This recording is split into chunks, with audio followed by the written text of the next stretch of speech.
Alright, check it out, guys. Just a little update where I stand at. Got my radiator off. Got my fan shroud off. Got my fan off. You're gonna need a you're either mechanically inclined or you're not when you're doing this job. If you're not, I probably shouldn't or wouldn't suggest it. Like I said, I've never done a diesel before.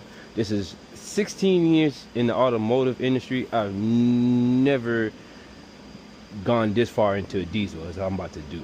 I've worked on a diesel tow truck before years ago, and that's probably about it. I can't remember if I've ever touched another diesel, and I probably did something simple, like I said, either an oil change or whatever, a steering gearbox. It was something simple, whatever. But this is the first time I am going this far deep into a diesel.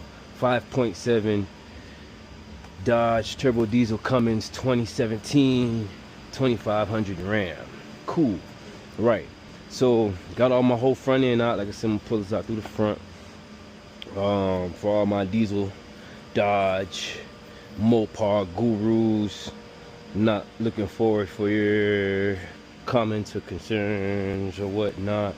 If you got any advice to tell me, probably not gonna get to it before I'm done with this job, so doesn't really matter. So any which ways, where I stand there, what I have left, I got this coolant hose, I got this ground cable left to yank off, and then my two AC lines that are going into my compressor to 13 millimeters compressor lines, get that off, and my ground cable off, my coolant, and I'm pretty much free. I got my transmission dipstick disconnected from my motor.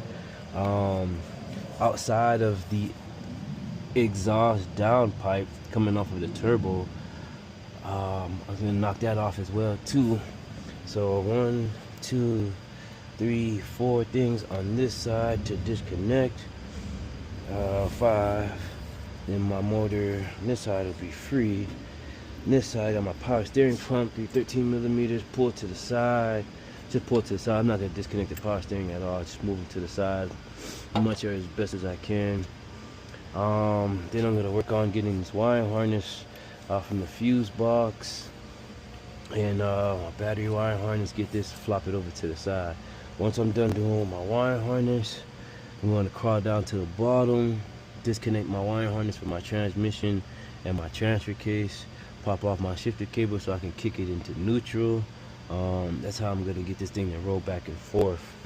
Once I'm done with the wiring harness, back down there, shifting cable, everything. Once I see that everything is freed up, I'm going to do my bell housing.